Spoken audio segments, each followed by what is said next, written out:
আমরা যারা ৮০ বা ৯০ শতকে বেড়ে উঠেছি, আমরা তেমন বিশেষ কিছু ছিলাম না। তবে আমরা ভাগ্যবান ছিলাম। আমাদের সময় ১ হাত লম্বা কলম পাওয়া যেত। আরেকটা কলম ছিল যার কালার ছিল ৪ রঙের। মাঝে, মাঝে ওই ৪টা বাটন একসাথে চেপে ধরতাম।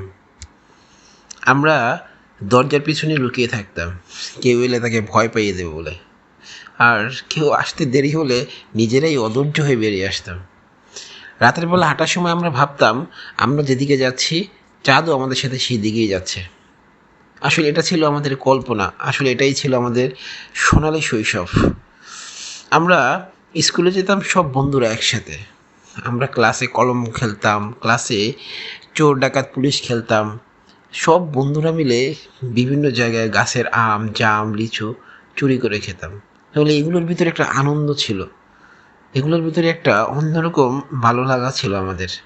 আমরা যখন ছোট ছিলাম তখন গ্যাস লাই দিয়ে আমরা টেলিফোন বানিয়ে বন্ধুদের সাথে কথা বলতাম।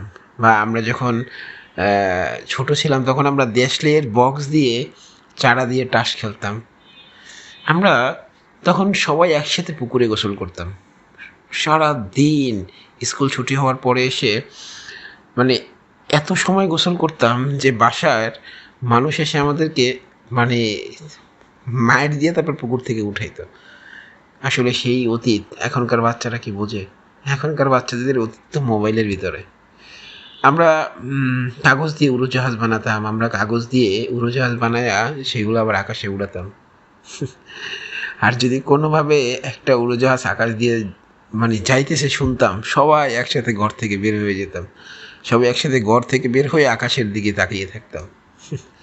আর এখনকার বাচ্চারা শৈশব কী জিনিস, আসলে শৈশব যে কত আনন্দের, শৈশব যে কত মধুর হইতে পারে এগুলোই বোঝে না। এদের শৈশব ওই ৪ দেয়ালের ভিতরেই কেটে যায়, একটা মোবাইলের ভিতরেই কেটে যায়। শৈশবের কোনো বন্ধু হয় না। এখনকার বাচ্চাদের শৈশবের কোনো বন্ধু নাই। এখনকার বাচ্চাদের শৈশবের বন্ধু হচ্ছে তার মোবাইল। আমরা আমার মনে পড়ে কলাপাতা আর বাঁশের চাটাই দিয়ে দোকান বানাতাম। তারপর সেইখানে মিশিয়ে কেনাবেচা করতাম। তারপরে বৃষ্টি এলে আবার কচু পাতার ছাতা মাথায় দিয়ে ঘুরে বেড়াতাম। কত আনন্দ করতাম, কত কিছু করতাম। শৈশব। আমরা যদি কখনো স্কুলে টিফিন নিতাম তখন আমরা ওই টিফিন সবাই একসাথে ভাগ করে খেতাম। মাঝে মাঝে টিফিন চুরি হয়ে যেত। আর আটা না দিয়ে নারকেলের আইসক্রিম খেতাম। ১ টাকা দিয়ে কত কিছু যে আমরা খেতাম। নারকেলের আইসক্রিম, তারপরে আচার, তারপরে ৪ আনার চকলেট, অনেক কিছুই খেতাম। কিন্তু এখন সেই ১ টাকার কোনো মূল্য এই পৃথিবীতে মনে হয় না আছে।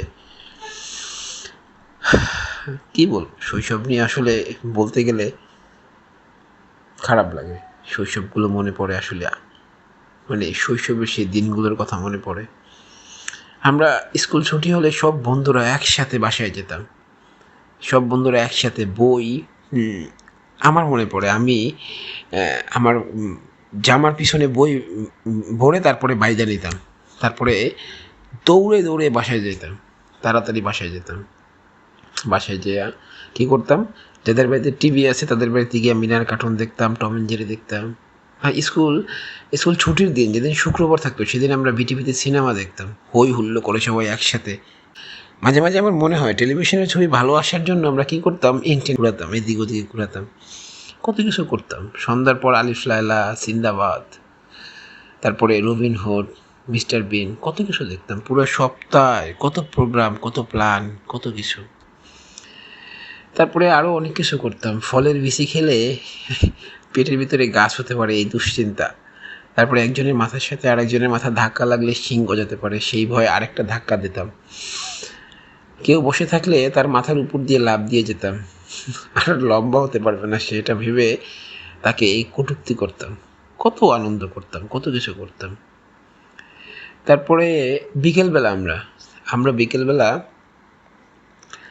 কানামাছি খেলতাম, গোল্লা ছুট খেলতাম, বউ চুরি খেলতাম, লুকোচুরি খেলতাম। তারপরে কপালে কী বলে এটাকে, টোক্কাটুকি খেলতাম, দায়রা বান্ধা খেলতাম। সেই দিন কখনোই আর আসবে না। তারপরে ডিসেম্বর আসলে তো কোনো কথাই নেই। ডিসেম্বরে আমরা পরীক্ষা শেষ, পড়াশোনার কোনো বালাই নেই, ইচ্ছে মতো ঘোরাফেরা করতাম। তখন কী যে মজা লাগতো ভাই, মামা বাড়ি যাওয়া। আর ডিসেম্বরে যখন একদম শেষের দিকে, তখন মাথায় দুশ্চিন্তা, এই ফাইনাল পরীক্ষার রেজাল্ট দিবে। যখন 31 তারিখ আসতো, জানুয়ারিতে ফাইনাল পরীক্ষার রেজাল্ট দেবে, সেই ভয়, এই দিন। আমাদের জেনারেশনের যারা এই কথাগুলো শুনবে, তাদের একটু হলেও খারাপ লাগবে, বা একটু হলেও তার শৈশবের কথা মনে পড়বে। আমি হয়তো সুন্দর করে শৈশবটা বলতে পারি নাই, কিন্তু যারা শুনবে তারা তাদের শৈশবটা খুব ভালোভাবে উপলব্ধি করবে এবং মনে পড়বে। হয়তো খারাপ লাগবে, হয়তো শৈশবের কথা ভেবে খারাপ লাগবে, হয়তো বা শৈশবের অনেক দুষ্টমির কথা ভেবে আনন্দও করবে, কিন্তু আমাদের সময় শৈশবটা ছিল আসলেই সুন্দর। আমার মনে হয় পৃথিবীর একমাত্র শেষ জেনারেশন এই, মানে আমাদের সময়ে, মানে 90 বা 80 বা 90 দশকের যে যারা জন্মগ্রহণ করছে, তাদের শৈশবটাই তারা খুব ভালোভাবে